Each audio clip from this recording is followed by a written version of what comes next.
also take 8 minutes and 20 seconds to end. This is because gravity waves propagate at the speed of light. So, the very moment we saw our sun disappear, we would also lose its gravitational influence, and Earth would fly out in a straight line tangent to wherever it was in its orbit. The finite speed of light and gravity mean that as panic and fear spread across the Earth at the loss of our sun, we could still, for a while, look up into the sky and see our planetary buddies further out, continuing to operate as if nothing had happened. For instance, Jupiter would continue orbiting and reflecting light from a sun that no longer existed for about 30 minutes after Earth already knew the sun was gone. And depending on where Jupiter was in its orbit, it would take another 30 minutes to an hour for us to watch the reflected light of Jupiter snuff out. With no moonlight or sunlight, the universe itself would be our only source of visible light from space. In 2004, Abdul Ahad calculated that the Milky Way contributes about as much light as 1/300th of a full moon. So there would be enough light from space for us to see around a bit. But of course, electricity and fossil fuels would still be usable for a while, so cities and towns could continue to be lit by meteor every year. But our atmosphere contains a whopping quintillion kilos of oxygen. So even without photosynthesis, and including all of the other animals and insects and microorganisms that consume oxygen, it would take us thousands of years to run out. The poor plants themselves would be much worse off.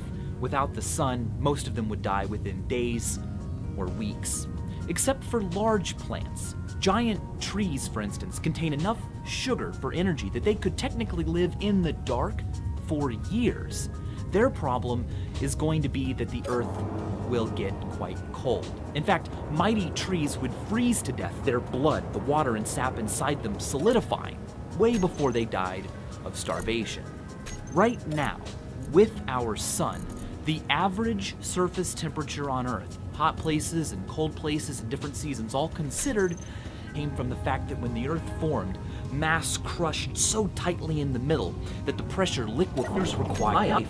Is an acquaintance or colleague really on my side?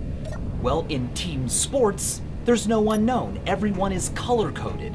Games and sports are a phenomenal way to feel the rewards we need without all of the unknowns of life. Even watching games and sports, merely being a spectator, can fulfill some of Maslow's needs.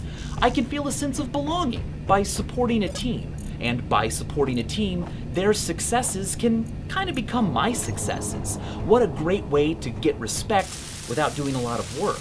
It's known as berging, basking in reflected glory. The opposite is corfing, cutting off reflected failure. If a team is disgraced, I can easily say I was not really ever that big of a fan anyways. Michael here. Why do humans wear clothing? Sure, we need it for protection from the elements and fashion, to show our personalities, but no other animal makes and wears clothing. More importantly, why do we feel embarrassed to be naked around other people? The word embarrass comes from the Portuguese root embaraça, which means to entangle or entwine. And feeling embarrassed often feels like being tied up or exposed. But how can a healthy amount of embarrassment be a sign that you are likable, forgivable, and trustworthy?